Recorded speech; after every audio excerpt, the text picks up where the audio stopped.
오늘 새벽 이재용 삼성전자 부회장에 대한 구속영장이 법원에서 기각됐습니다. 지난 2018년 2월 국정농단 사건과 관련해 집행유예로 풀려난 이후 2년 4개월 만에 재구속은 일단 피하게 됐습니다. 삼성은 구속영장 실질심사 하루 전날 언론에 호소문까지 배포하면서 위기의 삼성을 도와달라라고 말하기도 했는데요.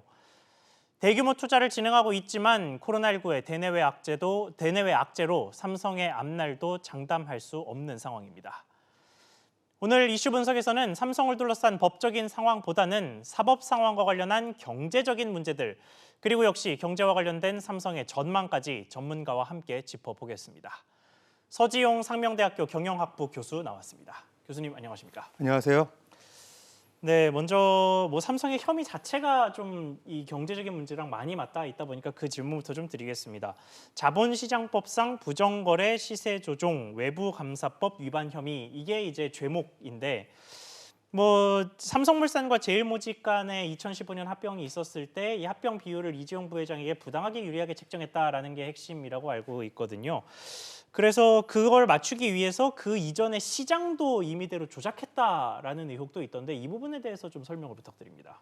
예, 일단 검찰이 구속영장 청구한 거에 대해서 이제 기각이 됐고요. 어쨌든 이재용 삼성그룹 부회장 같은 경우는 이제 구속 수사는 면하게 됐는데요. 사실 지금 아직까지 또 검찰하고 이제 삼성 측 주장이 틀리기 때문에 이제 제일모직하고 삼성물산하고의 합병권에 대해서는 이제 수사가 진행 중이라고 해서 좀 섣불리 판단은 어렵지만 어쨌든 검찰 입장에서는 삼성그룹이 이제 제일모직 자회사였던 삼성바이오로직스 회사 가치를 실제보다 높게 평가를 해가지고 제일모직 주가를 올림으로 인해 가지고 제일모직의 어떤 지분 23% 이상을 보유하고 있던 그 이재용 부회장이 경영승계를 하는데 도와줬다 이런 입장이죠. 네. 근데 사실 이제 삼성 측 같은 경우는 현재 삼성 바이오로직스 가치가 시가총액으로 44조 원 정도 되는데 그 당시에 이제 10조 원 정도를 평가했던 거는 무리가 아니다. 특히 이제 벤처 기업으로서 이제 평가하는 데에는 여러 가지 다양한 방법들이 있기 때문에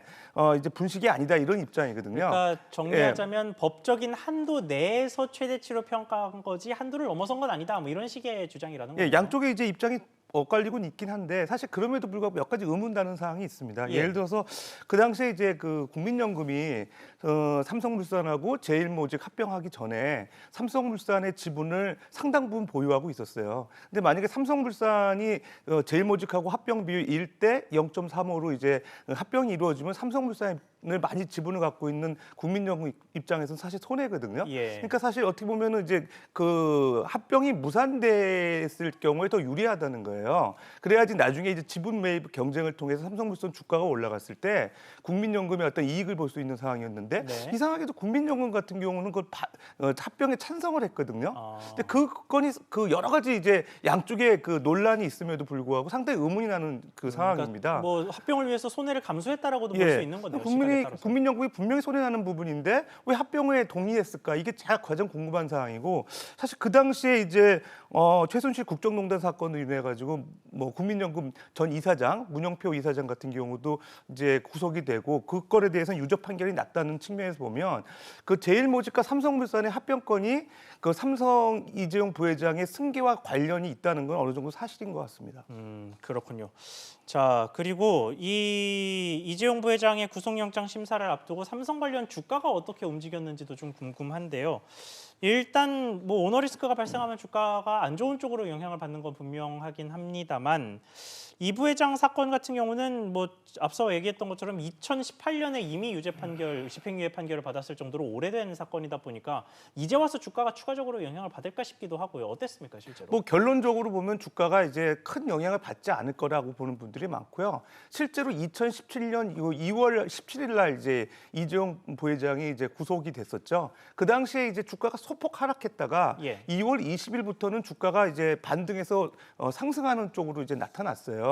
그러다 보면 결과적으로는 단기적으로는 그룹 총수가 이제 구속이 되더라도 전문 경영 체제가 잘 갖춰져 있는 삼성에서 오히려 경영에 문제가 없지 않느냐는 이제 시장 평가가 있다는 이제 해석들이 나오는 거죠. 그래서 이번에도 사실 보게 되면 이재용 부회장 같은 경우는 결과적으로 구속은 안 됐지만 구속이 됐다 손 치더라도 삼성의 단기적인 주가에는 영향이 없지 않겠느냐 이런 의견이 대부분이고요. 예. 다만 이제 그 최근에 이제 이재용 부회장이 이제 구속이 안 된 상황에서 여러 가지 투자 의사 결정을 할 수 있는 주체라고 봤을 때 예. 대규모 투자하는 데는 좀 제한이 있지 않냐는 측면에서 장기적인 어떤 그 삼성의 경영 실적에는 어느 정도 영향을 주는 것은 사실인 것 같습니다. 그렇군요. 경영 실적에 영향을 주면 당연히 주가에도 영향을 주겠군요. 자, 그리고 또 하나 좀 눈에 띄는 부분이 호텔 신라의 주가인데요. 그 이부진 사장이 있죠. 그런데 이재용 부회장의 신변에 따라서 호텔 신라의 주가가 움직인다. 그러니까 더 구체적으로 얘기하면 이재용 부회장의 신변에 문제가 생기면 호텔 신라의 주식이 오른다. 이런 식의 분석들이 있던데 이 부분은 좀 어떻게 보십니까? 뭐 시장에서 평가하는 게 이제 리틀 이건이라고 해서 이부진 그 호텔신라 사장을 평가를 하는데요. 예. 일단 뭐 외모가 상당히 이제 비슷하고 그다음에 이제 이건희 회장에 대해 총애를 받는 이제 맞다리고요. 실제로 그 경영 실적에서도 그 이건희 회장처럼 여러 가지 승부사적인 기질을 많이 보여줬어요. 그래서 예. 호텔신라가 그 동안에 이제 면세점 사업에서도 실적을 거뒀고 작년에 이제 그 매출 실적만 하더라도 그 상당히 이제 실적이 5조 한 7천 정도의 어떤 실적, 그다음에 영업이익도 한 3천억 정도 사상 최대 실적을 거둬가지고 올해 이제 그 있었던 주총에서 이제 사내이사로 이제 선임이 됐고요. 그런 실적만 놓고 봤을 때는 이건희 회장이 이제 삼성을 어떤 그 한 단계 업그레이드 시킨 그런 승부사적 기질이 나타난다 해서 이제 결과적으로는 이제 그 호텔신라는 이재용 부회장이 이제 실제로 이제 구속됐음에도 불구하고 상당히 주가는 좋았죠. 실제로 지난 2017년 2월 17일 정도 이제 삼성 그 부회장 이재용 부회장이 이제 구속됐을 당시에도 예. 호텔신라 주가는 5영업일 이상 10% 이상 상승하는 그런 양상을 보여줬거든요.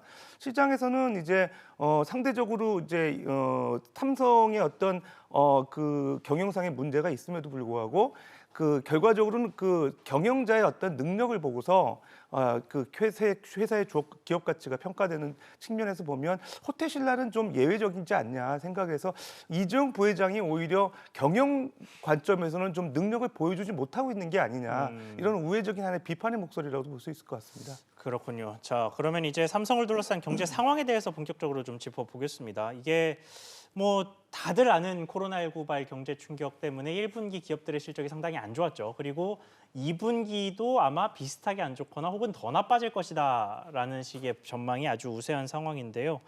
삼성도 예외가 없을 거라는 목소리가 나옵니다. 특히 반도체 시장이 2분기에 뭐 5%가량 줄어들 것이다. 뭐 이런 식의 전망이 나오는데 이 부분은 어떻게 보십니까? 뭐 1분기보다 더 나빠질 가능성은 분명히 있습니다. 왜냐하면 그 코로나19가 사태가 좀 악화된 국면이 이제 3월 이후기 때문에 예. 실제로 그런 그 전망이 가능하고요. 뭐 최근에 이제 그 금융정보업체죠 FN가이드가 이제 국내 제조기업 매출 30개 상위 기업들을 평가를 해가지고 2분기에 어떤 그 매출액하고 영업이익이 어떻게 될 건가 이제 평가를 했죠. 근데 결론적으로 얘기하면 상위 매출 30개 기업들의 그 매출이 전년 동기 대비 한 11% 정도 감소할 걸로 예상을 하고 있고요. 예. 그 중에서 이제 그 영업이익 같은 경우는 한 25% 이상 감소할 걸로 평가하고 있는 가운데 코스피의 사실 뭐 대장주경이라고 하는 삼성전자 같은 경우에 2분기 영업이익 수정치가 전년 동기 대비 이제 한 4% 정도 감소할 거라고 예상을 하고 있습니다. 예. 실제로 뭐 현대차 같은 경우는 더 심각합니다. 현대차 같은 경우는 영업이익이 전년 동기 대비 한 70% 이상 감소할 거라고 생각을 하기 때문에 예. 결론적으로 이제 최근에 이제 수출 실적이 많이 악화된 자동차 업종에 대한 그 주력 그 사업을 갖고 있는 현대차의 어떤 실적 악화를 더 우려하고 있는 상황이고요. 반도체 같은 경우는 최근에 실적이 뭐 그나마 이렇게 나쁘진 않았다는 측면에서 삼성의 영업이익 감소폭은 상대적으로 제한적으로 평가하는 것 같습니다. 그렇군요. 자, 이런 가운데 삼성을 겨냥한 법안도 하나 입법 예고가 된 바 있습니다. 뭐 내용을 간략하게 설명을 드리면 복합금융그룹, 그러니까 그 그룹 내에 금융사가 포함되어 있는 곳들 중에서 금융지주사가 따로 없는 그룹의 경우에 이 금융지주사를 규제할 만한 마땅한 법률이 없다 보니까 이를 규제를 해서 다른 제조업체의 부실이 금융사로 이어지지 않게끔 만드는 뭐 이런 식의 법안이라고 보시면 되는데, 자, 문제는 삼성 그룹의 지배구조에서 아주 중요한 역할을 하고 있는 삼성생명이 금융사다 보니까 삼성이 이 법안의 영향을 가장 크게 받게 될 거다. 뭐 이런 식의 전망이 나오더라고요. 이 부분은 좀 어떻게 보십니까? 예, 뭐 삼성 관련 이런 그 규제라고 이렇게 평가를 하는데 제가 볼 때 실제로 그렇지는 않은 것 같습니다. 왜 예. 그러냐면 일단 삼성그룹의 어떤 지배 구조를 보게 되면 그 삼성물산의 대주주인 이재용 부회장을 정점으로 해가지고 삼성물산이 이제 삼성생명의 지분 한 19% 정도를 보유하고 있죠. 그러다 보니까 삼성생명의 어떤 그 삼성생명이 이제 삼성전자에 대한 그렇죠. 또 지분 한 8.8% 정도 갖고 있거든요. 근데 이제 지난 2018년도에 그 보험업법 개정안에 보게 되면 그 이제 금융 계열사, 특히 보험 계열사가 비금융 계열사의 지분 3% 이상을 못 갖고 있는 현행 법을 좀 개정하자는 얘기가 나왔어요. 예. 그러니까 취득원가 기준이 아니라 시가 기준으로 하게 되면 지금 총 자산의 3% 이상을 사실 삼성생명이 삼성전자 지분을 보유하게 되는 거거든요. 그러니까 그 규정, 그러면 예를 들어서 지금 현재 삼성생명을 통해 가지고 간접적으로 삼성전자를 지배하는 그 삼성그룹의 지배구조상 삼성생명이 취득원가 기준으로 했을 때는 문제가 없지만 시가 기준으로 했을 때는 그 삼성전자의 지분 3% 이상을 보유하게 되니까 그걸 매각을 하게 되면은 여러 가지 그 이재용 부회장의 지배구조에 문제가 생기거든요. 예. 근데 다만 요번에 이제 그 금융자산 5조 원 이상의 그 금융계열사 2개 이상을 보유한 비지주그룹에 대한 감독 규정에서 요 문제는 요 내용은 빠졌어요. 지분 관련 예, 이슈가 지분 관련 해소됐다는 빠졌습니다. 거네요. 그러니까 네. 결과적으로는 감독 규정을 좀 타이트하게 하기 위해서 비금융그룹의 경우에도 금융계열사가 많은 그런 기업들 대상으로 해가지고 금융계열 대표사가 금융 그 계열사의 어떤 부실을 대표해서 건전성을 보고하게끔 이런 조치를 취한 거지. 지금 삼성을만 대상으로 해가지고 삼성생명이 지분 3% 룰을 갖다가 그 타이트하게 규제하게끔 이런 조치는 이번 그 조항에서 빠졌거든요. 그러면 사실 그거 이외에 법안 내용 자체에 혹시 뭐 반시장적인 것이 있다거나 뭐 이런 식이라는 생각은 혹시 근데 이제 뭐 거기 내용에 들어가게 되면 주로 이제 현대자동차라든지 그다음에 한화라든지 뭐 삼성이라든지 롯데라든지 이런 그 대기업 계열 금융사들이 이제 규제에 포함이 되는 거죠. 예. 그러다 보니까 요즘에 이제 삼성에 대한 이슈, 그다음에 코로나19 때문에 경제가 안 좋은 상황에서 뭐 이런 그 반기업적인 어떤 금융 규제가 이 시점에 나와야 될 필요가 있느냐 이런 거에 대해서 이제 비난하는 목소리인데 이게 사실 2017년도 공정산법에 하나에 들어갔던 내용이고요. 예. 그런 상황에서 이제 20대 국회에서 사실 그 계속 국회에서 이제 계류 중이다가 21대 국회에서 이게 야심차게 사실 어떻게 보면 법안 이제 상정이 될 수 있는 그런 내용이다 보니까 마침 이때 삼성 이슈하고 이제 맞물리다 보니까 삼성 예. 어떤 규제가 아니냐 이렇게 평가하는 분들도 있는데 사실은 내용은 뭐 그렇지 않은 것 같습니다. 그렇군요. 알겠습니다. 자, 마지막으로 삼성 상황을 둘러싸고 계속해서 좀 상반된 반응이 나오고 있습니다. 이게 대기업에만 잣대가 너무 가혹해서 이재용 부회장이 뭐 부당한 처벌 혹은 부당한 취급을 받고 있다라고 주장하는 한쪽이 있는가 하면 반대로 그만큼 많은 돈을 번다면 그 돈을 벌게 해주는 국민과 국가를 위해서 뭐 기부를 많이 하지는 못할지언정 적어도 준법 의식과 윤리 의식은 조금 더 투철해야 하는 것 아니냐라는 식의 지적도 일단은 있거든요. 자, 이 부분 중에서 어느 쪽이 조금 더 타당하다고 보시는지 그리고 삼성의 미래는 어떻게 돼야 한다고 보시는지 설명 부탁드립니다. 자, 우리나라의 그 대기업 총수라는 어떤 지위는 상당히 공인이죠. 그리고 이제 그 삼성전자 같은 경우는 국민기업이라고 해도 사실 무방합니다. 예. 그 이제 국민연금이 일단 12% 이상 지분을 갖고 있고요. 대부분의 소액주주들이 이제 삼성전자에 많이 투자하고 있는 입장에서 지분 5% 이내를 가지고 순환 출자를 통해서 삼성 그 전자를 지배하고 있는 뭐 이재용 그 부회장 일가에 대한 그 공정한 어떤 그 법의 잣대는 누가 뭐래도 사실을 공정해야 된다고 봐요. 예. 그런 입장에서 최근에 이제 여러 가지 그 삼성 그 제일모직하고 그 이제 삼성물산하고 합병권과 관련해 논란이 많잖아요. 그게 이제 어쨌든 시시비비 따지는 거를 이제 차치하더라도 삼성 입장에서 그 동안에 이제 그 내부에서 이제 문호조 경영을 오랫동안 해오면서 노동 상권을 무시했던 그런 상황이 발생이 됐고요. 그다음에 또 국민들한테 그 여러 가지 삼성이 그 동안에 제품이 많이 좋아졌지만 국민들이 많이 지원해서 삼성이 오늘날 삼성이 있다고 봤을 때 예. 그 이제 시대에 맞게끔 삼성도 노동 상권에 대한 그 실효적인 보장을 강화하고 투명한 삼성으로서 좀 지배 구조를 거듭나게 하는 그런 조치가 필요하다고 봤을 때 삼성이 최소한 LG 정도의 어떤 투명성을 갖춘 기업으로 좀 환골탈태할 필요가 있습니다. 참고적으로 LG 같은 경우는 뭐 김상조 정책실장 같은 경우도 지배 구조에 대해서 극찬을 하고 있는데 예.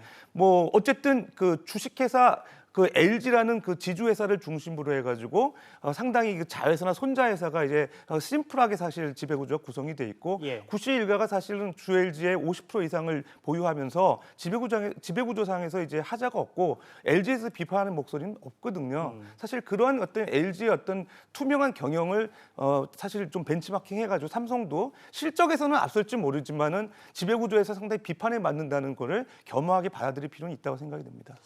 네, 알겠습니다. 오늘 말씀 여기까지만 듣겠습니다. 지금까지 서지용 상명대학교 경영학부 교수와 이야기 나눠봤습니다. 교수님 오늘 말씀 감사합니다. 예, 감사합니다.